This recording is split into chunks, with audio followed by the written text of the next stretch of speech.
about black, Latino, and Native American. When the Lord says that our kingdom is to come, as long as we follow the law, statutes, and commandments. I got the camera bag, I'm the cameraman. If shit get inactive, I'ma stand it down. We taking ground, call the ambulance. That shit go. Sometimes if shit go, the mic is you best get right. Or you'll get you got that. That shit go. No problem, we'll handle it. Niggas acting hard, you better stand on it. We on every corner, we stamping it. You better give your life for this camp shit. We ain't playing around, there's no cowards, dog. If niggas charged up, you get powered off. Rude of speech, keep it raw. It ain't my fault that you niggas soft.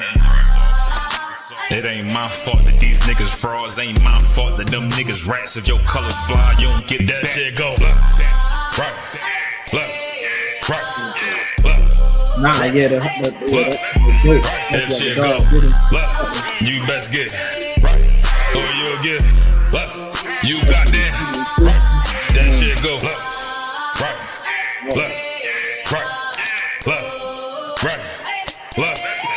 If shit go, you best get right, or you'll get you got that right.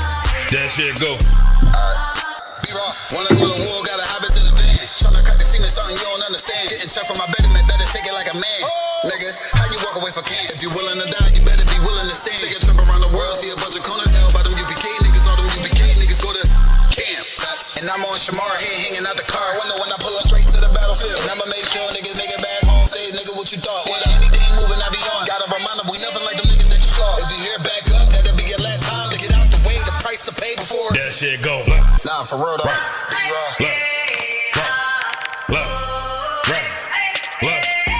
If shit go, you best get right, or you'll get you got that right.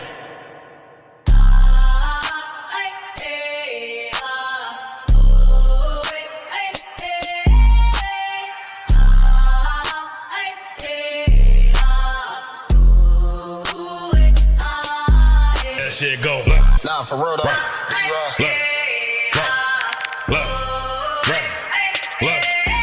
If shit go, you best get right, or you'll get you got that.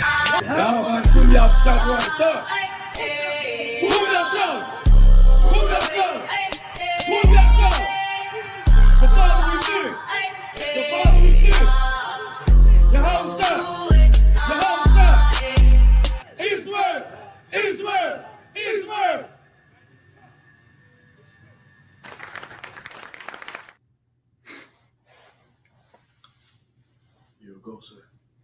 Oh, we good to go. All right. All right. Shalom, Israel. With the Israelite School of Universal Practical Knowledge, started at 1 West 125th Street, Harlem, New York, under commanding General Yohana. We are not affiliated with any other Israelite group, nor any other Christian organization. We are not the Black Panther Party. All right.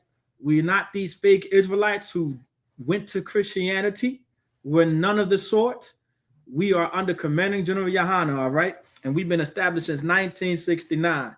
And let me break that down to you since it's the history class, right?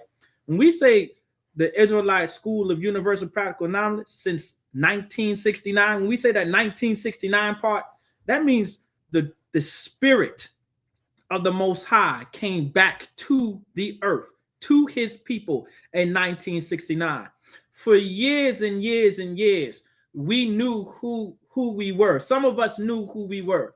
Some of us knew that we came from the Jews. Some of us knew that we were the Israelites. But the spirit of the Most High God, that's what we lacked because of Christianity. We lacked it because of Islam. We lacked it because of Buddhism. We lacked it because we wanted to be so joined to America.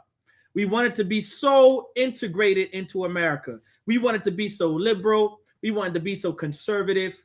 We wanted to be so democratic. We wanted to be so Republican. However, what you want to be is holy. If I can get that scripture, Leviticus, can I get Leviticus chapter 20, verse 26? All right, if you can, where it says, I have severed you from other people, because we're going to get into the scriptures of what it means to be holy. We're also going to get into the scriptures of this terrible dream. Since it's Black History Month, we're going to go into a little bit of Black history. And if you're so-called Latino or Native American, well, that you're also Black. All right. Let me go ahead and wake you up tonight. If you are Nativo Americano, if you come from the Creeks, if you come from the Muskegee, if you come from the Chickasaw, if you come from the Choctaw, if you come from the Cherokee, if you come from the Seminoles, if you come from the Pequot, if you come from the Wampanoag, you're Black. You're a Negro. How do I know? Historically speaking, we were classified as Negroes. You can look it up. You can look it up. I'm not going to bring that out tonight, but you can go ahead and look it up. If you're Latino, if you are Dominican, if you're Puerto Rican, if you're El Salvadorian, if you're Mexican, if you're Peruvian, you're Black. And listen, I don't know about when those Dominicans, they promise up and down they not Negro. Up and down they prove that. They were like, no, I'm Dominican. I'm not Black. I'm not Black. I'm not Negro. I'm Dominican. We all look at them like, really, nigga? Excuse my language. Really, Negro? Really? You not Black? All right, bro. All right. Listen, it'd be funny when I be talking to my Issachar brothers out there. And listen, I love my Mexican brothers. I'm like, you Black, right? They were like, no, I'm not Black. I'm not Black. I'm like, really? You're not Black? Really? You just put rims on your Cadillac the other day. I saw you. Well, what are we talking about, Chico? I saw you. You got the pit bull in the back. I saw you. What do you mean you're not Black? You literally got gold teeth. What are we talking about? Just like how King Solomon in the Bible had rows of jewels on his cheeks, which is talking about in his mouth. Yeah, King Solomon had grills. Like the Bible said we were supposed to be holy. We're supposed to be separate, right? Go ahead. Right. Afro-Latino. Right. Afro-Latino. That's what listen, literally classified. If you go on, if you're trying to get a job out here in America and you try and you look and you give them your resume, they're going to tell you during the process, what are you? Are you Latino? Or are you Hispanic? They'll say Hispanic. And then they'll say, are you non-white Hispanic? Because you're Black. You're Black. If you're Latino, if you're Mexican, Puerto Rican, Dominican, Peruvian, you are a non-white Hispanic. That's what you are, which means what? You're Black. Even the white man knows you're Black. That's why they ask you before you get the job. That's why they ask you before they give you Social Security. That's why they ask you before they give you the food stamps, and they ask you before they give you that government cheese and all the government assistance. They want to know if you Black or not. You trying to act like you're not Black and you Spanish. So like it. Go ahead, brother. It's like it, sir, if I could. What the white man is actually doing is showing how big of a hypocrite when he does that, because he's asking them really, what color is your father? Exactly. That's exactly what they're asking you. Give that brother a hand. Listen, that's exactly what the oppressors are asking you. So listen, we're gonna go about how this dream. You got that scripture out. Go ahead and read it for me. The book of Leviticus, chapter 20, verse 26. And ye shall be holy unto me. Mm-hmm. It says, thou shalt be holy. So one more time. And ye shall be holy unto me. And ye shall be holy unto me. Now, this is the Most High talking to the Israelites. Now, if you haven't known already, so-called Blacks and Latinos and Native Americans are the real Jews. They are the Israelites. You understand? And I'm going to get it to you. We're going to get into real quick. It says, say that one more time. And ye shall be holy unto me. It says, ye shall be holy unto me. Now, here's this book right here. Maybe y'all can see it, right? Now, this is called The Lost Tribes and Promised Lands, right? So I'm gonna give this to Officer Yaquab to read. And in the meantime, okay, I'm also going to put up on the screen, right, to prove to you that the Native Americans are the Israelites and the so-called white man knew that they were the Israelites. Since we talk in history, all right, and let me know when you get that. Go to the page. You know what page we're going to? Go ahead onto the front. Go to the front of the book. You should see it right there on the first page. Right there, you see. I want you to go to 364 and 365. I believe, or is it 364? It starts at 363. Right. Take me to 363, but I think I want you to go to 364. Come on. All right. We're going to get to it. All right. On page 363. And also, if you guys have any questions for tonight's class, of course, you can always ask your questions. Okay. And I'll be able to get to your questions. At 364. You see what's highlighted? Come on, sir. All right, let me get it on the screen for the other brothers and sisters to see. So what we're going to do here is I'm going to maximize it first on my end. My computer's a little slow, so just bear with me, but I'm going to have it on the screen for y'all to see, because I'm going to prove to you in tonight's class that the so-called white man, our oppressors, right? They knew. And this is what Martin Luther King has been hiding from you for so many years.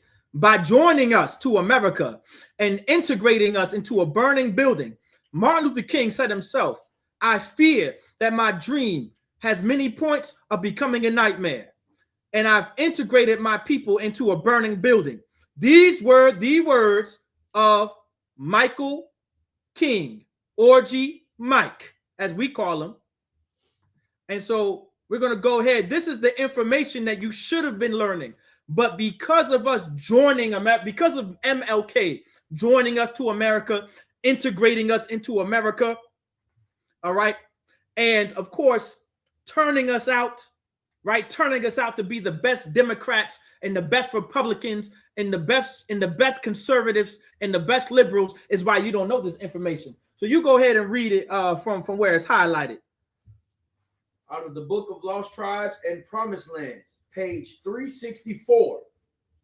The woman got off and spoke to Francisco in an Indian tongue that Montesinos could not understand. So this was a tongue that they could not understand. They were speaking in a tongue that they could not understand, an Indian tongue that he could not understand. Now, Montesinos, right, he knew how to speak Hebrew. He would be a so-called Jewish man today. And he knew how to speak Hebrew, right? The Yiddish. He knew how to speak the Yiddish, Yiddish Hebrew, right? The Hebrew that has vowels in it. But continue. Come.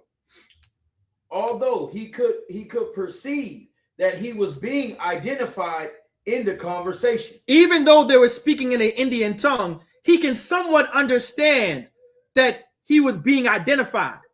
But now keep in mind, right? If there's an unknown tongue being spoken right next to you, it's extremely difficult to even try to perceive if that person is talking to you. How do I know? A lot of y'all sisters get y'all nails done by the Vietnamese and the Koreans and the Chinese.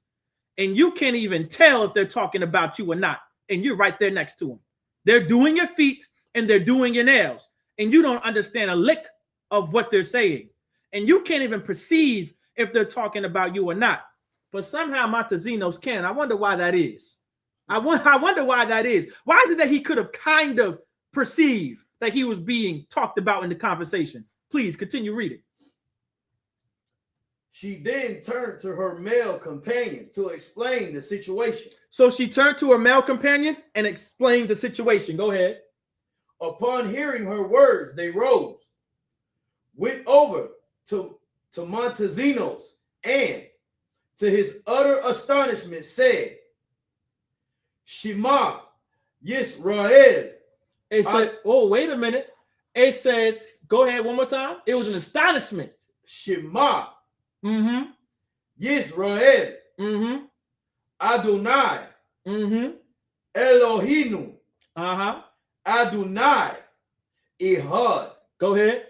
Hear, O Israel, the Lord our God, the Lord is one. If you say that in today's terms, how we teach it, the ancient Hebrew, that's Shema Yasha Allah, Yahweh Elohim Yahweh Yahweh Echad. All right. And that says that hear, O Israel, the Lord our God, the Lord is one. Continue reading. They had recited in Hebrew the fundamental credo of Judaism. Now, how do the Indians, the so-called Native Americans that have never seen the so-called white man before, know this credo? Can anybody tell me? This is what I have to ask some of you some of you fake Christians, fake Israelites out there, some of you Christian Israelites, I need to really know, how do we not know? How do the Native Americans know how to speak Hebrew when the Jewish men have never stepped foot in the Americas? They never stepped foot at this time in America. They never stepped foot in South America, Central America, North America at all.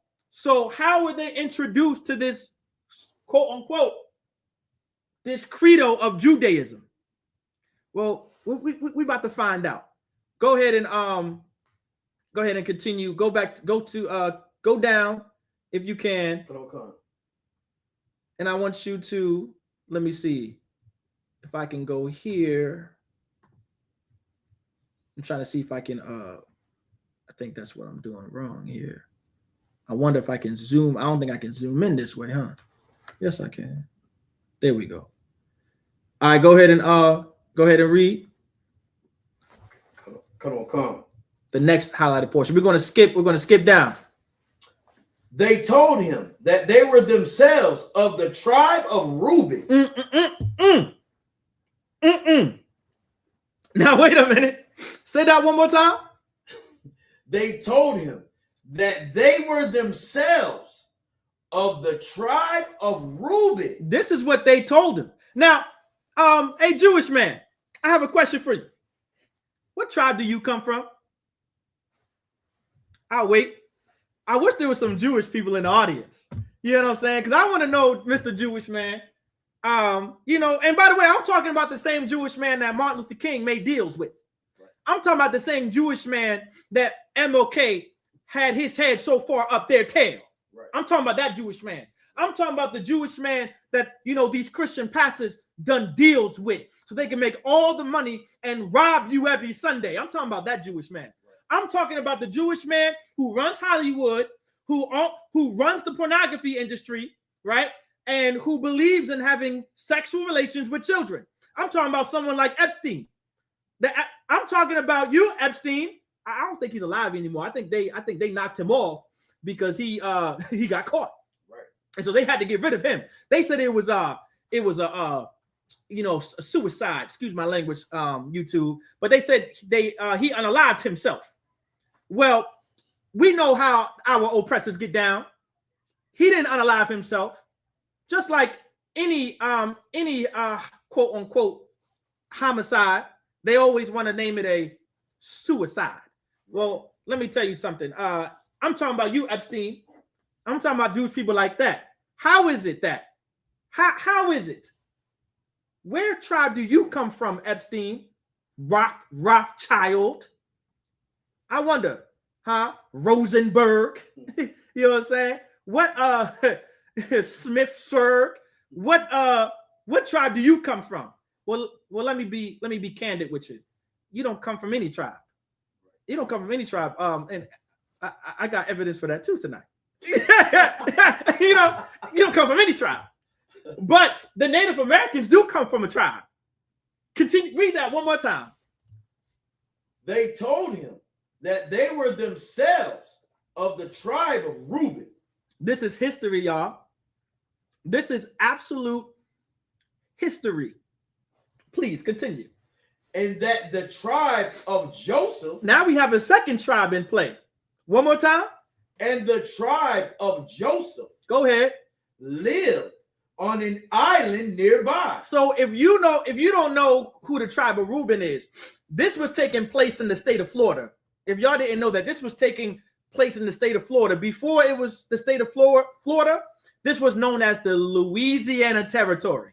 Okay. And so if you go to the bottom of Florida, and if you're from Florida, and if you ever been to Florida, that's Seminole Indian country right there. Like you see a bunch of signs about the Seminole Indians. If you go down 95, hit I-4, you'll see nothing but Native American names of the different cities and the towns. You understand? Because that's how heavily influenced Florida is in relation to the Seminole Indians. Right. There's a bunch of trails and resorts in relation to the Seminole Indians, and not just them, but the Choctaw, the Choctaw, the Chickasaw, and the Cherokee. All right, and in the Muskogee, which is known as the Creeks. It's so heavily influenced in the state of Florida. Now, what island is across from the state of Florida? Can anyone tell me what island is actually you? If you go to the bottom of Florida, I believe that's where the Three Keys are, right? I think, or towards Miami and the Three Keys and all that, right? So if you go to Fort Lauderdale too, right? Am I getting that right?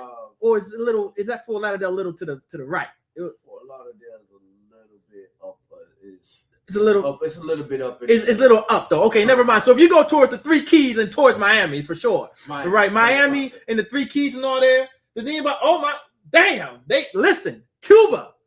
So guess who are Cubans? Read that one more time. Kadisha got it right. All right. Chuba McQuall got it right. All right. It said, well, not the Dominican. That okay. Dominican isn't right across from Florida. It's not right across. The Bahamas, not necessarily right across, but you can get to the Bahamas. You can. You guys are in the right spirit though. So read that one more time. That the tribe of Joseph lived on an island nearby. So the Cubans are from the what? Tribe of Joseph. The tribe of Joseph. Now, hold on. It said the tribe of Joseph. Who are the tribes of Joseph? Now, let's see who knows the Bible. Who are the tribes of Joseph? Let's see who knows the Bible. Because it said the tribes of Joseph. It said the tribe of Reuben and the tribes of Joseph. Okay? Anybody want to give it a shot? You know? Go ahead, brother. Go ahead. Ephraim and Manasseh. So he said Cuba and Puerto Rico are the children of Israel. So this right here is telling you that the Cubans and the Puerto Ricans are Israelites. Well, if the Cubans and the Puerto Ricans are Israelites, I can only take an educated guess. I can only make a synopsis that so is El Salvador. You know, so is the Dominican Republic. So are the Haitians. You understand? Oh, listen. Cuba is the first, right? Cuba is the first country. Hence why Castro sent his inmates on boats. Right. Cuba is the first one. So whoever said Cuba, absolutely right.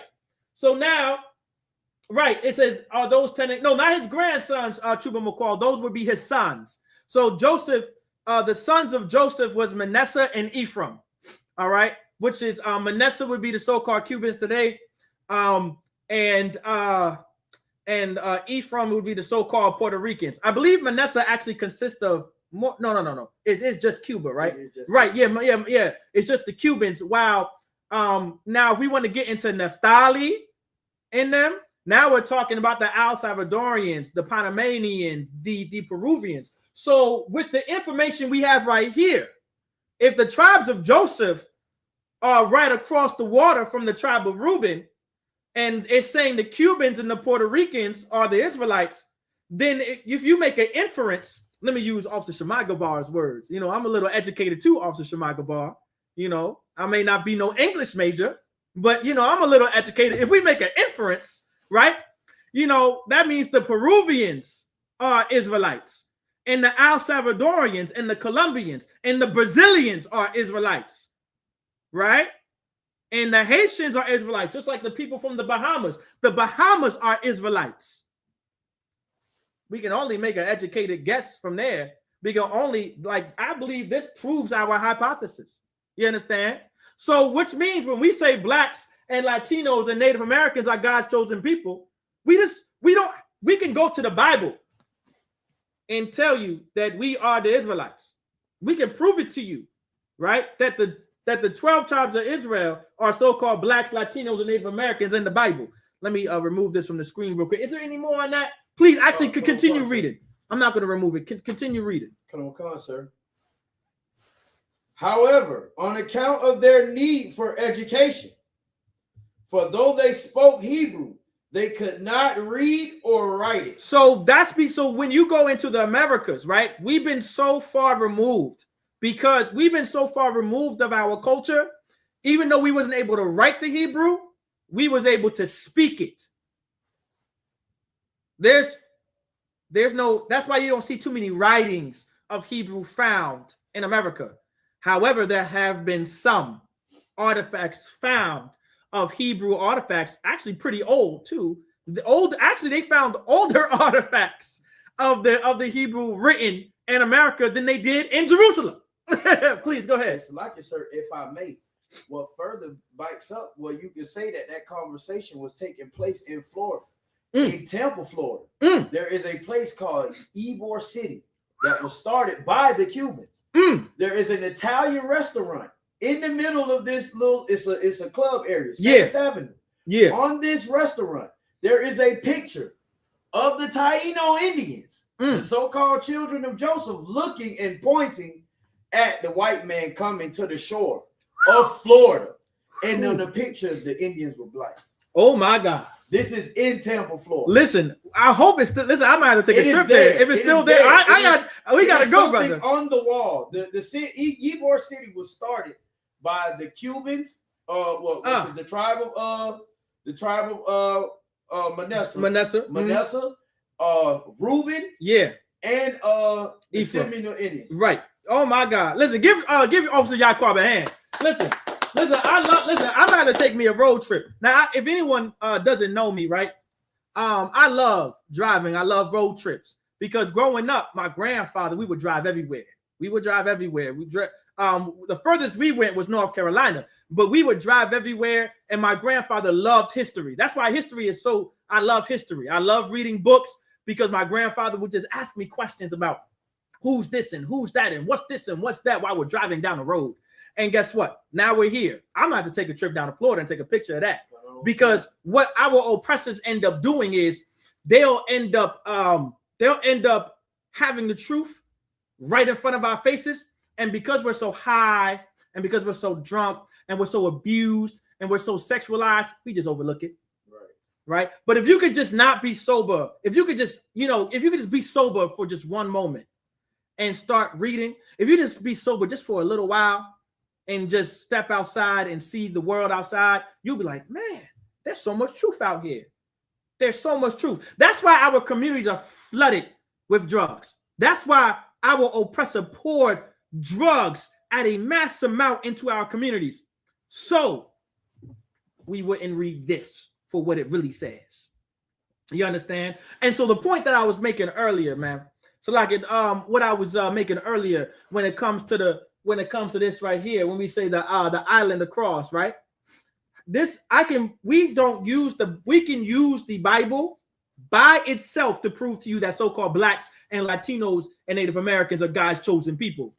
However, because you don't want to believe what we say, we got to go into actual history, which is no sweat.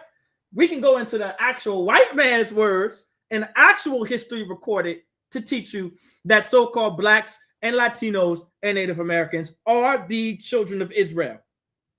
That is actually who we are, and not the so-called white man. All right. And so I'm gonna take this off the screen for the meantime, right? That's it on that. You can hand me the books. I can put it up here for display so brothers and sisters can see the names. All right. But we're gonna also get the let me see what else we're gonna get. Because please, can you finish reading Leviticus in the meantime? The book of Leviticus, chapter 20, verse 26. And ye shall be holy unto me. There you go. For I, the Most High, am holy. Because so now we already proved to you that so-called blacks, Latinos, and Native Americans are God's chosen people. So the Lord required us to be what? And ye shall be holy unto me. He required us to be holy unto him. Go ahead. For I, the Most High, am holy. Go ahead. And have severed you from other people. So God is holy, and the way to be holy, right, is to what? Sever. And have severed you from other people. This is how you become holy. This is something the Christian church won't teach you. This is something that Islam won't teach you. This is something that your Buddhism won't teach you. What Buddhism won't teach you, and what Christianity won't teach you, and what Islam won't teach you is how to be severed from other nations and races of people. If so-called blacks, Latinos, and Native Americans are God's chosen people, we must, and I mean we must, sever ourselves from other nations of people. We must. There is no if, ands, or buts about it. We must separate ourselves from other people. And I pray that every last one of you understand. So now I'm going to go ahead. We're going to go into the chosen people from the caucus. We're going to talk about the chosen people from the caucus. If you guys see this book right here, it's The Chosen, right? Written by Michael Bradley. I believe it's Michael Bradley. He's the author, which is a so-called white man. And he's going to talk about who the so-called Jew is. I mean, the so-called Jewish man is. We're going to find out who these Jewish people are. So we're going to go ahead and I want you to go to page. Let me see if I can I think I want you on you see the pages on the front written Page 26. Page 26, but actually start on page 25 for me. And now I'm gonna go ahead and get this on the screen too for you brothers and sisters. Now, I want you to understand, I'm not just pulling stuff, out of a hat. I'm not just pulling stuff, out of my tail. I've done diligent research over the years to be able to create this lesson. And I want you to understand that what I'm about to show you here is the truth. And this is what Martin Luther King has been hiding from us for so many years now. All right. And so go ahead and start where it's highlighted. I think it's 25, right? Where it says, please go ahead. Chosen people from the caucus. The chosen people is the head of the chapter, and verse book page 25 is where we start. Mm-hmm. The lecture also pointed out that the vast majority of contemporary Jews have no historical or genetic relationship to ancient Palestine at all. Read that one more time. Come on.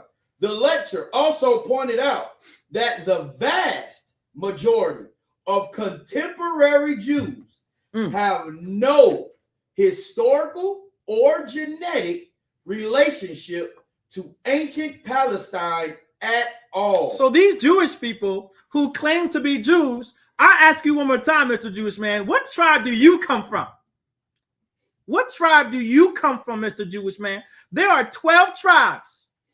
There are 12 tribes of the nation of Israel. What tribe do you come from? I'll wait. I'll tell you, you don't come from any tribe. Continue. I'll tell you where you come from. Since you know so much, I'm gonna tell you where you come from. Since you don't know, since you think you come from the tribe of Judah, you think you come from the southern kingdom of Judah. I'll tell you where you really come from, please. Most of them are descendants of Russian steppe. You said, wait, whoa, said what? Most of them are descendants of Russian steppe tribesmen. Russian what? Russian steppe tribesmen. Rosenberg? Russian steppe tribesmen. Smithsburg? Russian steppe tribesmen. Czechoslovakia? What? Russian steppe tribesmen. That's who you Jewish people are, man. That's who you are. You don't listen. One more time. Russian steppe tribesmen. That's your Rothbergers right there. You understand? One more time. Russian steppe tribesmen. That's your Jeffrey Epsteins. One more time. Russian steppe tribesmen. That's where they come from. They come from the Caucasus Mountains, from Georgia, Russia.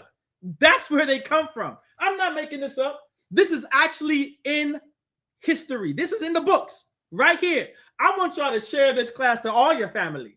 I shared the class to my family. Share it to your family so they can actually learn that the so-called Jewish man is the absolute devil that the Bible speaks of. They are not the real Jew. They don't come from the tribe of Judah. They know nothing about real Judaism. They know nothing about the Bible. They don't listen. They don't even descend. None of their history nor their genetic code comes from ancient Palestine. What's ancient Palestine? Israel, Yasha Allah, Prince of the Power. That's what I need to understand. Please, brother. Sir, Officer Carlson Parsons in the 13th. Right, right. Let's give Officer Carlson Parsons. They come from the 13th tribe. they the 13th son of Joseph that we never knew of. Right. The 13th son of Israel, of Jacob, that we never heard of before. Yeah, there was a stepbrother that we had. Listen, the Jewish man, our stepbrother, apparently. He's God damn. So like him, man. Listen, let me tell you something. Y'all don't know. Listen, the Christian church, you don't know the Bible. This is the kind of information that Martin Luther King was hiding from you. This is why we were never supposed to be integrated into America the way we are. We were never supposed to take on the religion of Christianity because this is the kind of information that's hidden from us. Understand? The Bible talks about to renounce the hidden things of dishonesty. Please give me 2 Corinthians chapter 4, verse 2 in the meantime, if you can. God damn, that's not even a scripture, brother. I didn't even put that in my notes. Actually, I didn't pull one scripture in my damn notes yet. Damn, I don't even know what I'm doing up here. I'm just going to be talking a bunch of smack tonight. All right, about Martin Luther King. I'm going to talk about the so-called Jewish man. I'm going to talk about how terrible these oppressors are. And whatever scripture comes to mind, I'm going to just say it. And if y'all got any scriptures, please. 2 Corinthians chapter 4, verse 2. The Bible says to renounce the hidden things of dishonesty. Please, go ahead. Come on. The book of 2 Corinthians chapter 4, verse 2. But have renounced the hidden things of dishonesty. It says what? But have renounced the hidden things of dishonesty. If you are so-called Black, Latino, or Native American, you must renounce, meaning you must detest, meaning you must fall away from the what? But have renounced the hidden things of dishonesty. We're reading the hidden things of dishonesty right now in the chosen people of the caucus. We also read the hidden things, right? The hidden things of dishonesty, which was hidden from us in the lost tribes and promised lands. Like those are renouncing the hidden things of dishonesty. The hidden things of dishonesty is our oppressors teaching us that we were the Gentiles and teaching us that we were not the Jews and we were not the Israelites and you are nothing but a Negro. Well, I'm going to actually show you that the Negroes were Israelites. I'm going to show you that tonight too. I'm going to show you that the Negroes ruled Europe. I'm going to show you that the Negroes and the Jews, which are the Negroes, were just black people who ruled Europe. I'm going to prove that to you tonight too as well. Just because I can. Just because I can. You know, I just do things because I can. Some things I do. So like some things I can't say, yeah, I can't. You know, let me not get myself in trouble. The general gonna be like, oh, I heard you just do things even though you can do it, huh? Listen, the Bible does say all things are lawful to me, but not expedient. However, tonight, this right here is expedient. Continue reading, please. Come on. Not walking in craftiness. One more time. Not walking in craftiness. You know what Christianity is? Christianity is craftiness.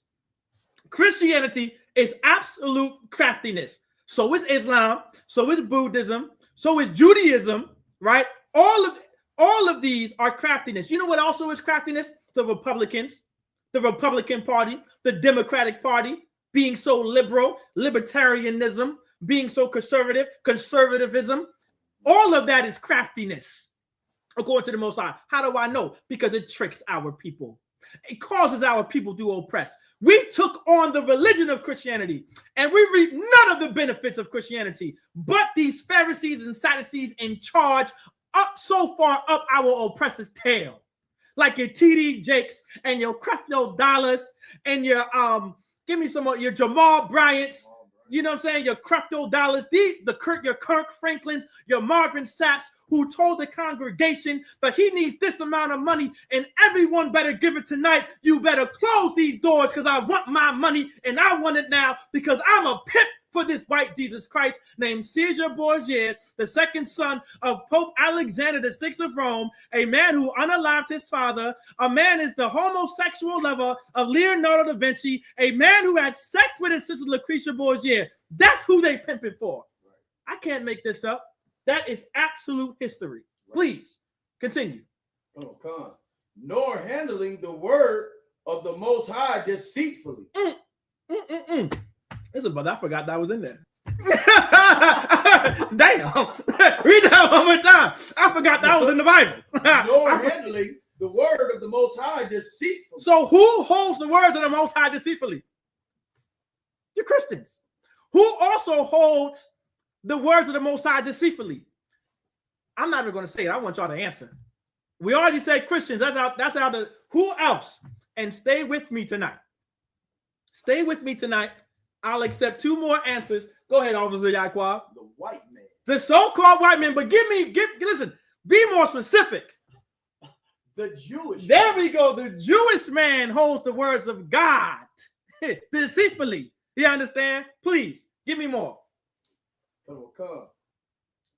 But by manifestation of the truth, commending ourselves to every man's conscience in the sight of the Most High. This is what needs to happen. Say that one more time. But by manifestation of the truth. The manifestation of the truth. This is what we must be. We must be the absolute manifestation of the truth. When you look at me on stage, when you look at Officer Yaquab on stage, we look at Officer Mataza Kara on stage, when you look at these beautiful sisters in the UPK, listen, the ISUPK, we have nothing but some beautiful sisters in the Israelite School of Universal Practical Knowledge. Y'all have never seen bad bitches before until you came into the Israelite School of Universal Practical Knowledge. What some of y'all seen out there is a good nigga, Salaki.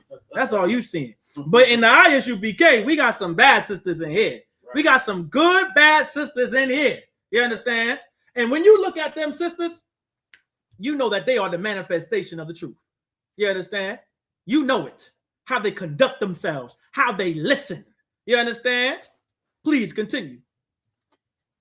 But by manifestation of the truth, commending ourselves to every man's conscience. This is what needs to be in your conscience, meaning everything starts in your mind. Everything right here starts with your mind. You must manifest this truth. It starts with your mind, with your brain, please. In the sight of the Most High. In the sight of the Most High. So when the Most High is watching us and he's looking down on us, he knows the Israelite School of Universal Practical Knowledge, we are the manifestation of the truth. I just wrote it to you in the Bible. It's right there in the Bible. Please take me back to the we're gonna get more on this Jewish man real quick. We're gonna get a little bit more on this Jewish man. Most of them are descendants of Russian steppe tribesmen who were converted to Judaism in mass around 740 AD. So around 740 AD. Now, brother, 740 AD. This is when the so-called white man, your Rothschilds and your Rothenbergers and your Rothbergs and your Czechoslovakias and whatever. This is when they became your Epsteins and your Dokensteins. This is when they became, their people became, this is when they practiced Judaism. This is when they became Jewish. Right here, 740 AD. 740 AD. That's when they became Jewish. Well, let's find out when we became Jews. Let's find out when we became. Listen, brother, I might have to. What time is it? It's 8:16. Listen, brother, I'm gonna get through all this right here, brother. Listen, I'm gonna get through all this tonight, brother. Please. You want me to finish reading that while you looking for that? The rest of this, because it's about. Oh yeah. Please continue, brother, and please forgive everyone out there in the audience. There's just so much to go over. I don't even know where to start, where to end. Class might end at 12 tonight. I don't know. I don't know. But we about to find out. All right. But please go ahead. Being of highly aggressive. Caucasus. Oh, wait a minute. I forgot I highlighted that, brother. Say that one more time. Being of highly aggressive. Caucasoid genetic stock. Oh my God. So you know what?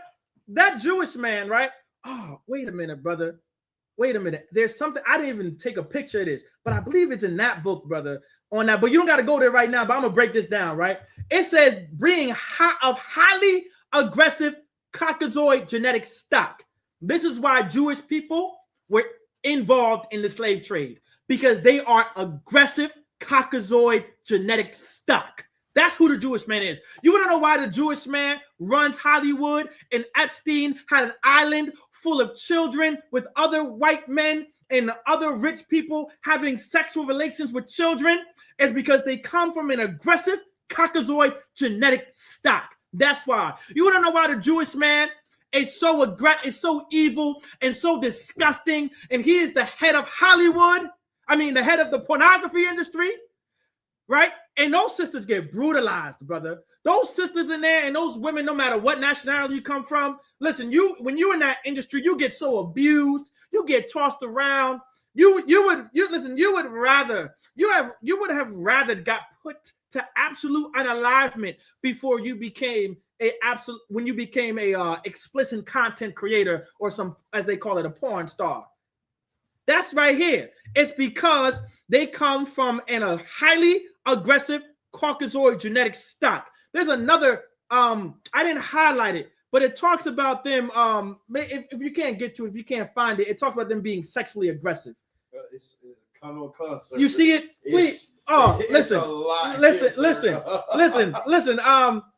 I don't know if I listen. Go ahead and read it if you found it, please. Even comparing them to Arctic animals. Oh, on their sexual.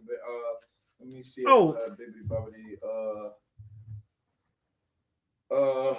I'll start on this part right here if I could, sir. I'll start right here. Please. It says, on the other hand, Neanderthal women did not have to leave their caves so often, and indeed must have been largely confined to them by domestic and child rearing duties. In this case, some tactile stimulation could be preserved by insulating the women with fat rather than with fur. So, Salakia, sir, is basically saying that the white men like their women fat and hairy. Mm-hmm. That's exactly what they like. And then when they get them there, what do? They treat them like absolute trash. We've seen how the so-called YT man, our oppressors, treat those cave women and them Caucasoid women. We've seen it. They treat their women like absolute trash. But please go ahead. Khan says, making them less hairy than their men and preserving skin that was a bit more naked in the interest of tactile stimulation. Basically saying it was a tactical, that like their sex was even tactical. Yes, it was. The way they had this is when I say we're not having real sex today. If you're so-called Black, Latino, Native American, right, because of Martin Luther King, because of Christianity, obviously because of our oppressors, we're not having real sex. We don't know what real sex looks like. The sex we're having now was tactical. It was to destroy us.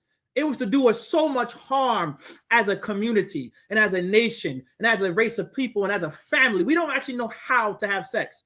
We've been moving based on orgasms and climaxes. We have no idea what it means to really have sex. Now, I'm not talking about I'm not trying to get into details. I'm not talking about the positions and all the other type of stuff y'all doing in the bedroom. I'm not talking about that. I'm talking about the fruits of thy labor. That's what I'm talking about. I'm talking about the fruits, right, of what comes from having sex. When we have sex, it was supposed to be an advantage for our people, meaning the sex we had was supposed to benefit our race of people. It was supposed to give us absolute supremacy on the face of the planet. The way the so-called white man has sex has given them absolute white supremacy over the planet. So if we're having sex like them and it makes us inferior and it makes them supreme to us, then maybe we should change how we have sex. Maybe we should stop interracial marriaging. What if I told you Martin Luther King's dream was a wet dream, and the only reason why he wanted to integrate Blacks and Latinos and Native Americans is so he can have sex with white prostitutes in the Watergate Hotel? That's why we call him Orgy Mike. He is Michael Orgy King. That's who he is. Orgy is his middle name. I don't know if y'all knew that. Orgy is his middle name. Go look it up. You're not going to find it, of course. But Michael Orgy King, that's his real name right there, right? Michael Orgy King. What if I told you that? The way we have sex is absolutely has removed us from the Most High. You understand? And what page are you reading off again? What page did I highlight? Starting at page 59, right? The part with the sexual aggression, and it goes into even more detail, but it'll but you made your point already. I did. I made it right there, right? Okay, Con. So we can drop that, right? Okay, so go back and continue reading what I still have on the screen for the brothers and sisters to see. Comment on one concept. Being of highly aggressive Caucasoid genetic stock, modern Jews could be expected to be highly aggressive in consequence. Listen, so now these people are subjective to be aggressive in consequence. Continue reading. Now, the Khazar conversation origin of most of modern Jewry is a fact discovered by Jewish scholars and a fact accepted by almost all Jewish scholars. There you go. Shalom. This was done by other Jewish people. So even other Jewish people knew. Even other Jewish people knew that their people do not come from ancient Palestine, and they are an aggressive people, and they're just terrible people. Other Jewish scholars knew that. Please, Officer Yaqua. Salakia, sir. This is just so heavy, man. It is preached a powerful hand. Salakia, sir. Terry Crews is a 6'5", 6'6".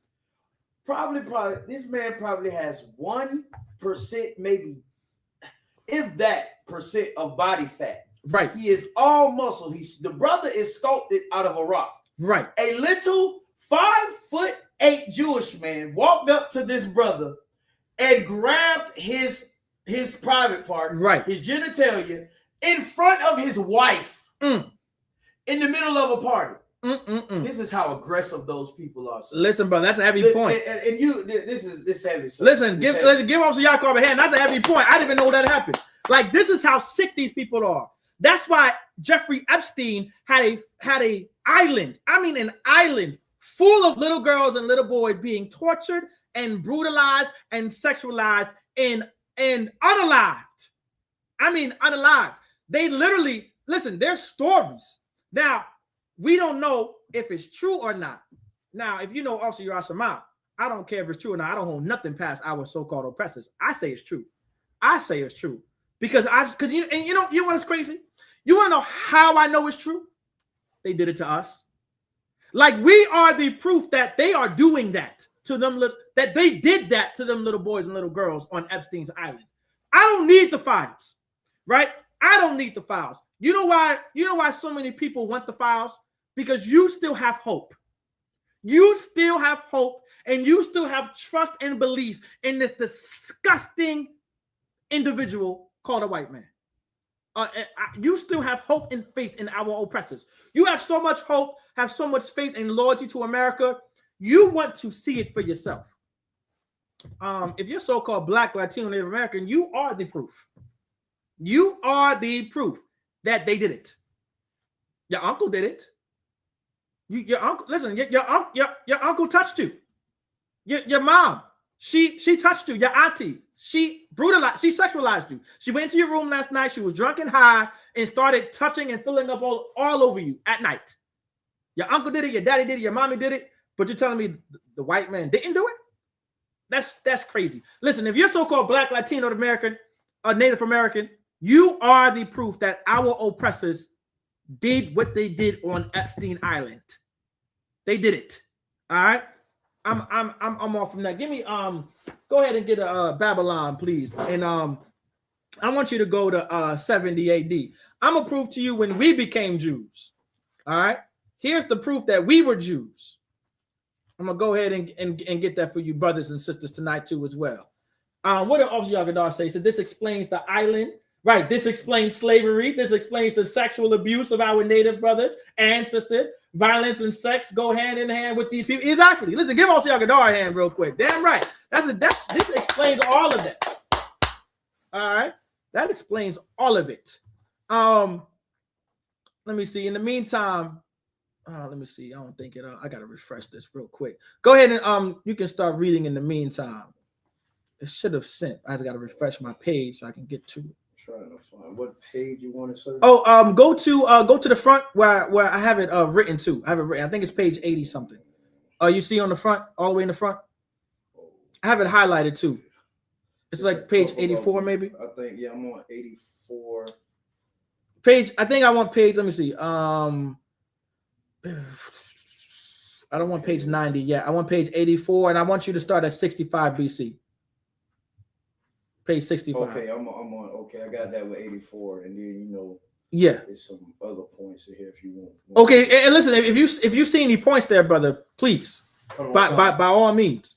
Come on, sir. This is the book From Babylon to Timbuktu, page 84.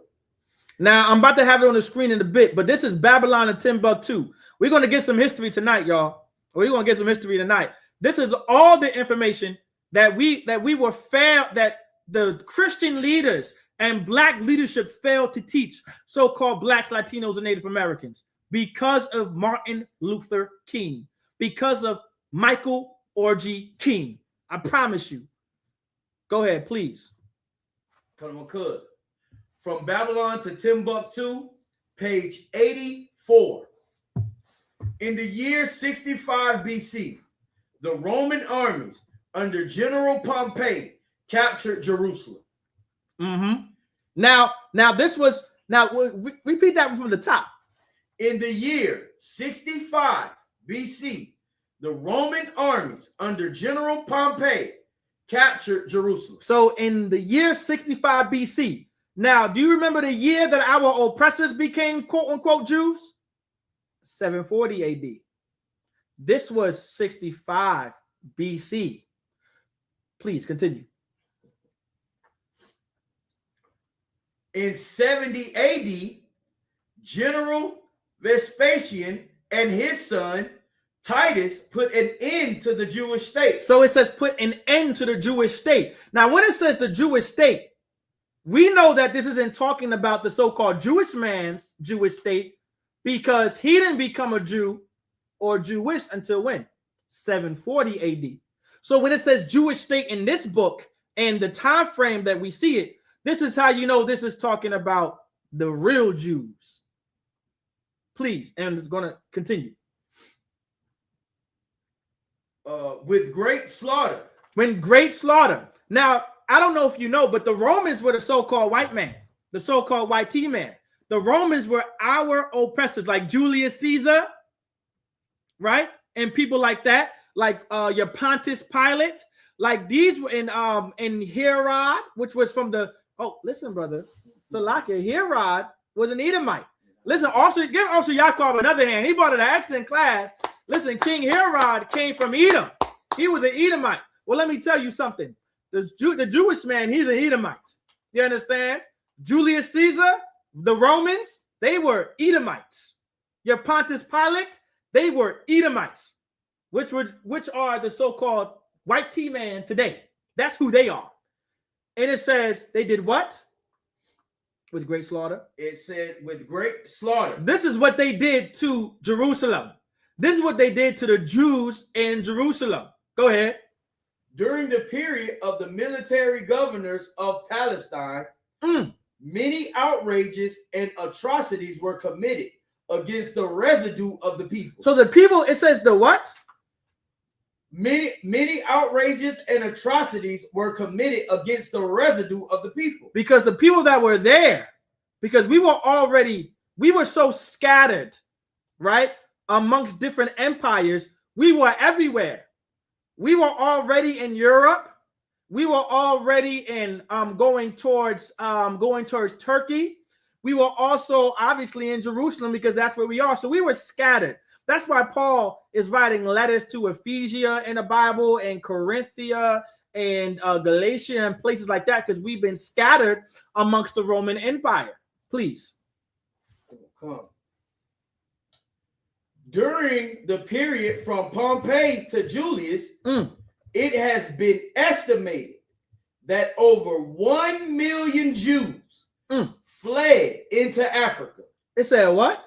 Over 1 million Jews fled into Africa. Now, if the Jews were white, why would they flee into Africa to get away from Roman persecution in a land full of dark-skinned people? We know that Africa, so-called Africa, which was conquered later on by Julius Africanus,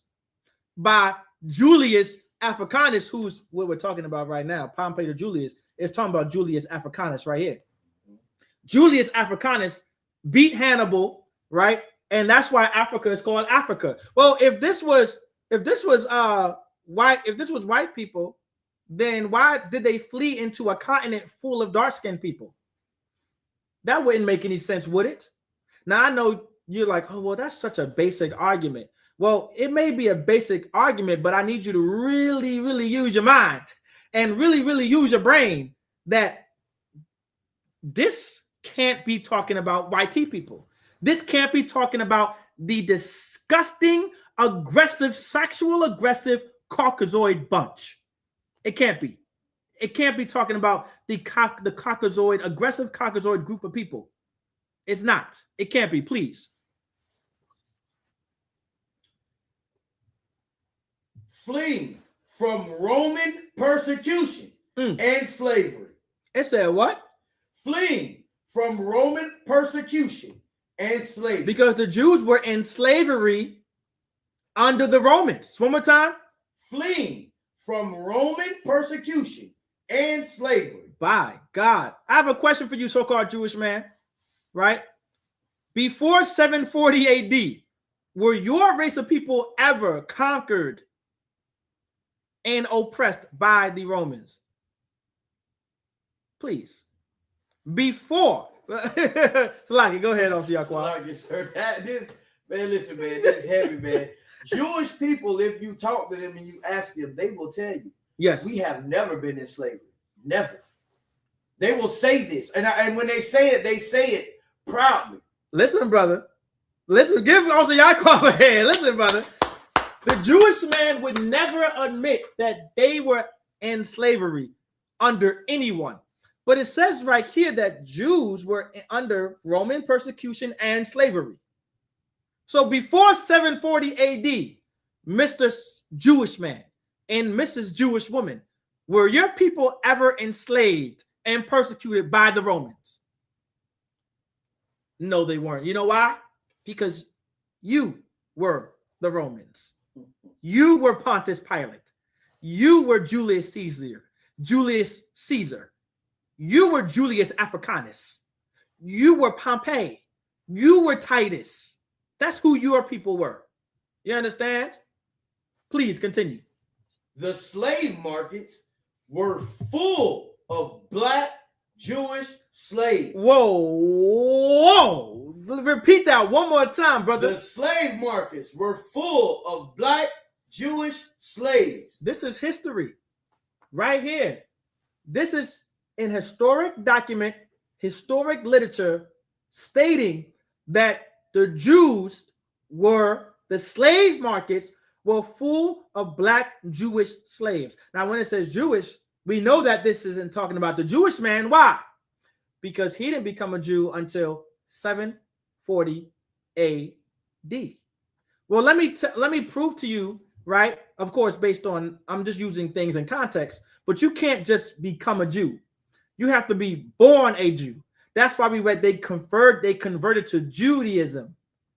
They converted to Judaism, meaning the belief of the Jews. In the last book we read, it said converted to Judaism, right?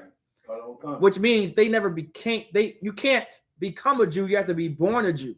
They just took on our quote unquote beliefs, and they barely did that. They barely did that. So when it says black Jewish slaves, this must be talking about Jews. Right. Oh, yeah, listen, they just went through the Holocaust. Give that sister a hand. Listen, that's all the Jewish man did. The only thing they did was go through the Holocaust, which white scholars are coming out telling you that it wasn't even that bad. The Holocaust actually wasn't even that bad. Please, you want to say something, brother? Sir, I don't mean to keep Nah, please, sir, brother. This is crazy because, listen, man, the thing about the Holocaust that's crazy, it was recorded. Yes. All of it. All of it was recorded. From day one to the end of it. All Yes. the way from the war that started behind it, it all was recorded. Exactly. So it's like, we seen like, what? couple people getting burnt in the oven, as they called it, and whatever. And they try to make that seem like they try to match the Holocaust. That one little bit of error in which other white people came to save other white people 20 years with the whole world. You understand what I'm saying? It Right. was all recorded on tape, and they try to equate that as that fitting the Bible in some sort of way as them being persecuted or something. Right.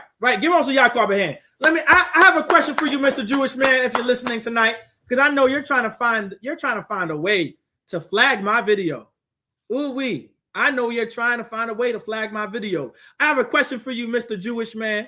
Can you give me a time that during the Holocaust, that one of the Nazi soldiers took one of your people and castrated them and cut their body up and skinned them and ate them and made their body out to be merchandise of shoes and pocketbooks and shirts? Has any of your people suffered violence like that? No. Well, I can tell you a man who suffered something like that in my people, and he knew that he was a Jew. He came to find out that he was an Israelite. His name was Nat Turner. Nat Turner was castrated, skinned alive, and literally ate. He was eaten, and his body was made into merchandise like shoes, pocketbooks, hats, and clothes. I'm not making that up. You can literally look that up. That's Black history. Oh, dang, it's Black History Month. That's Black history. Look it up. Since it's Black History Month, look it up. Well, we're getting into Black history today. I'm gonna show you a little bit of Black history. Give me page 90. Because that's it on that, right? I don't got to worry about Deuteronomy 28 at the moment. That's it right there, sir. Please give me we're gonna go ahead and get some more on this. Page 90. I'm gonna show you how excellent the Jews were. Let me see something here. Oh man, my computer's just moving a little slow. Go ahead and read it when you got it. Come on. Please. From Babylon to Timbuktu, page 90. The Jews imported into the western part of Africa a superior material, educational, and moral culture soon after 300 AD. And this cultural advancement was not duplicated or exceeded until the ascendancy of the Mohammedan leader Mansa Kankan Musa of Mali in 1312 AD. Okay, so read that from the top. I want the brothers and sisters to see it on the page. Hopefully y'all can see that a lot clear. Yeah, I think that's big enough for them to see. Read that one more time. It says what? The Jews imported into the western part of Africa a superior material, educational, and moral culture soon after 300 AD. Soon after what? Soon after 300 AD. So the Jews were in Africa in 300 AD. But the Jewish man before 740 AD was in Russia. They was in Russia. They were Russian converts. We just got that history, right? So this must be talking about who? Black people. This is talking about the Negroes right here. Please continue. And this cultural advancement was not duplicated or exceeded until the ascendancy of the Mohammedan leader Mansa Kankan Musa of Mali in 1312 AD. So it took them almost 10, I think that's about 9 centuries, maybe, if I'm doing my math right. If you do what, 13, yeah, about 10. So let's say 10 centuries. It took them 10 centuries to match us as a people.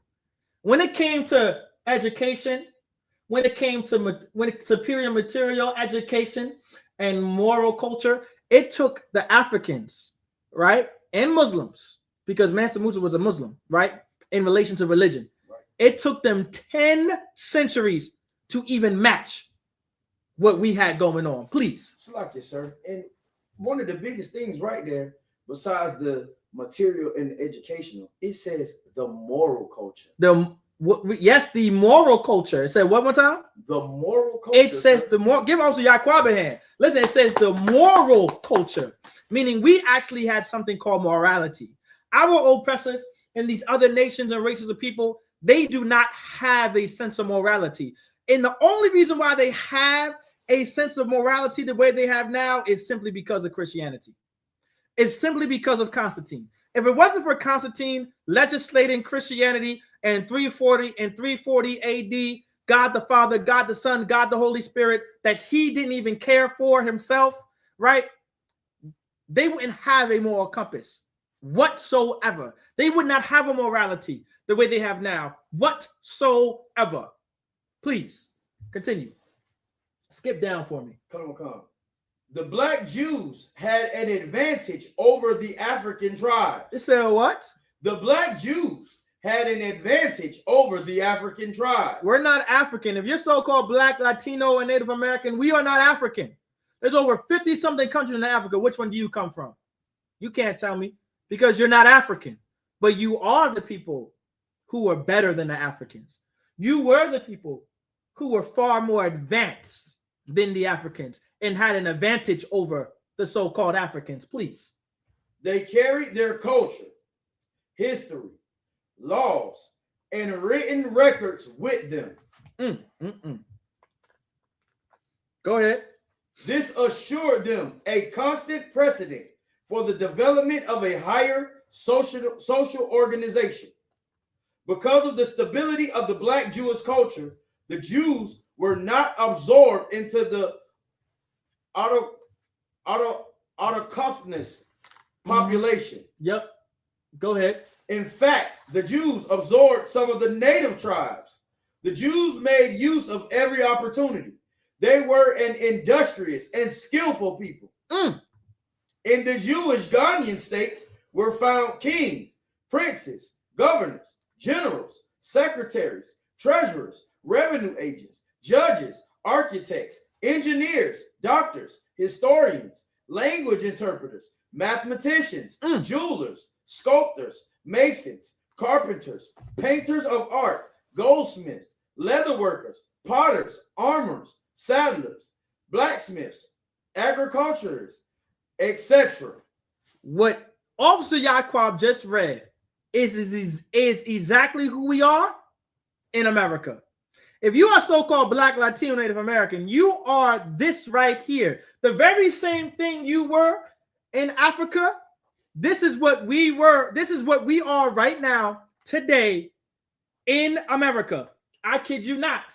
I kid you not. How do I know? Because blacks and Latinos, Native Americans, we are the most educated people on the face of America.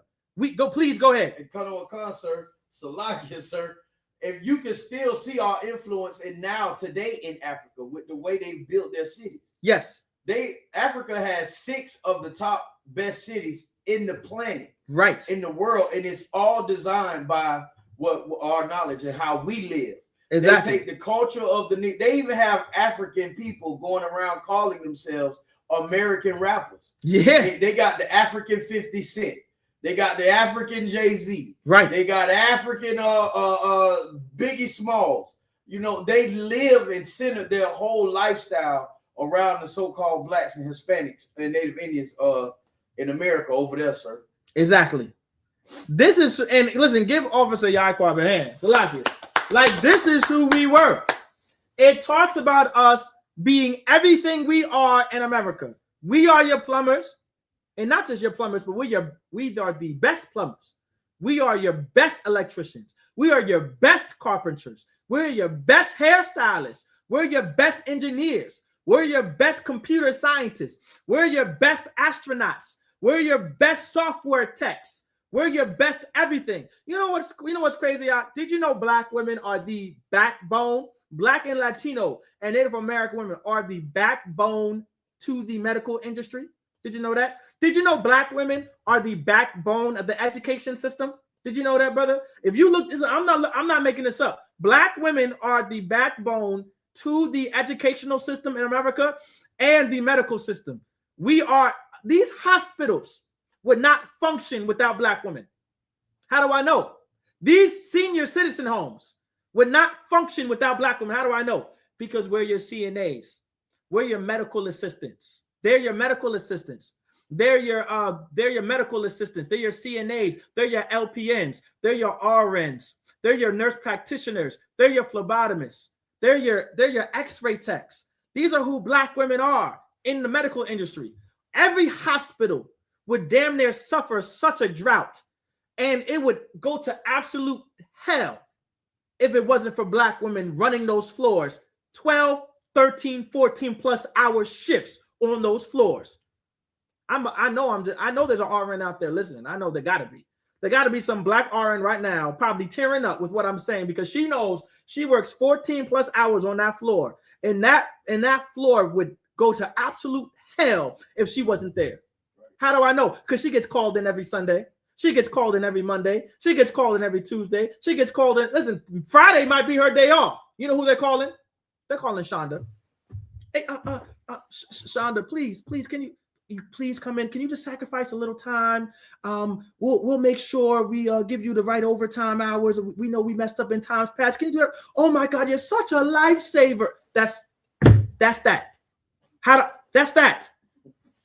That's because of Shonda. Please, Officer Yaquan. If I may, sir, the reason why, because even though Shonda does not want to be there, when she's on the job is all that matters. Yes. She does it to the best of her ability, and she knows how important it is to do her job. Damn right. She doesn't sit there and take your baby like the white monster here in Virginia for years, who have been delivering the babies of black women and breaking their bones. Exactly. She would not do that to a white woman and her child. She makes sure that the NICU is the NICU. Damn right. She makes sure that white baby is fed. Damn and right. If that white baby is born underweight, that baby gets the weight that it needs to be to come home. That's right. And the water to all of our sisters out Damn there. right. Listen, give our sisters a hand, Officer Yaquab a hand. Listen, they know, because guess what? Our morality was far more advanced and superior to the morality of these so-called Africans. Listen, if you're a black woman, you shouldn't dare call yourself an African, because you know how important you are. You understand? You know, I've seen black women who are RNs and LPNs that run that medical floor like there's no tomorrow. And they will sit there and they will fight. They will fight for your life. They will. Not the doctor. They're going to fight for your life. They're going to make sure that you live. They're going to do all that they can so you live, no matter what race you are. That's because we are just a better people than these pieces of YT trash. You understand? Of these Caucasoid, sexual aggressive bunch. We're better than them. If you're a so-called black woman, you're better than any YT woman that ever walked on this face of the planet. You're better. If you're Latino or Native American, you are better than any YT woman who ever stepped foot on this planet. I promise you. I absolutely promise you. Exactly. The doctors be helpless without them. Exactly. That's right. Exactly. You understand? They would be helpless. Listen, that hospital would fall. Listen, the medical field in general would be absolutely nothing without the DNA in the cells of a black woman. How do I know? Henrietta Lacks. Look her up. Henrietta Lacks, the Hella cell. She's the reason why, that one black woman, she's the reason why we have vaccines today. Why we're able to fight the flu, we'll fight the cold, we can fight chickenpox, all that. She's the reason. She's the reason why you guys have great cosmetic care today. She's the reason. Henrietta Lacks. Look her up. From one black woman alone. What's that hospital in Baltimore? John Hopkins. John Hopkins Hospital wouldn't be the best cancer research hospital if it wasn't for Henrietta Lacks. If it wasn't for black women running those floors. You don't gotta believe me. The proof is all throughout America. You understand? I think that's it on that. That's it on that. We're gonna get some more. Okay. You can go ahead and can you actually hand me the highlighter real quick? I'm about to take another picture. All right, I'm gonna take another picture, and then in the meantime, Where's Nature Knows No Color Line? Is this up here? We're gonna get Nature Knows No Color Line. This is all the information MLK was hiding from you. You understand? Like, this is what we're reading right now is going to break, right? Some of the stuff that we're reading right now, including the Bible, is going to rip apart white supremacy. Because Christianity, this is not Christianity we're teaching you. Christianity is the religion that fuels white supremacy. And if it wasn't for Martin Luther King integrating us into this burning building, this is information we would already know. We were supposed to know who we are. We were supposed to know how important it is to be a Jew. We were supposed to know how important it is to be an Israelite. You understand? It was important to know who we are and how we were supposed to be severed from other nations and races of people. Like, this was the information we were supposed to know. But if it wasn't for MLK, Michael Orgy King, if it wasn't for him, we would know this information. This is why we say the oppressor is the devil the Bible speaks of.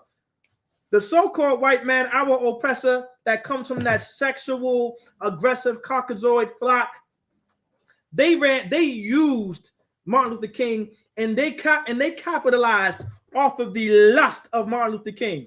Their lust is what runs their empire. Their filthy, disgusting lust is what made their empire great. But I'm here to tell you, black man, Latino, Native American man, and black woman, Latino and Native American women, that our lust can never make this. Listen, our lust isn't going to make us great, but our lust is going to make the so-called YT man great, because their lust has become our lust. But knowing this information we're going to be teaching you tonight, have this. So actually, I'm gonna hand this to you. You two out. I'm gonna have this on standby for you, right? All right. If we separate from America, and if we keep God's laws, statutes, and commandments, and we know that we are the chosen people of God, then maybe we can build us up, and we can build up our empire, and we can build up our society, and maybe we can be great. And once you read, what book I gave you? I want you on page. Nature Knows No Color Line. I think I want you on page 72. Come on, I'm there. You already there? Okay, I'm gonna get it on the screen for everyone to see.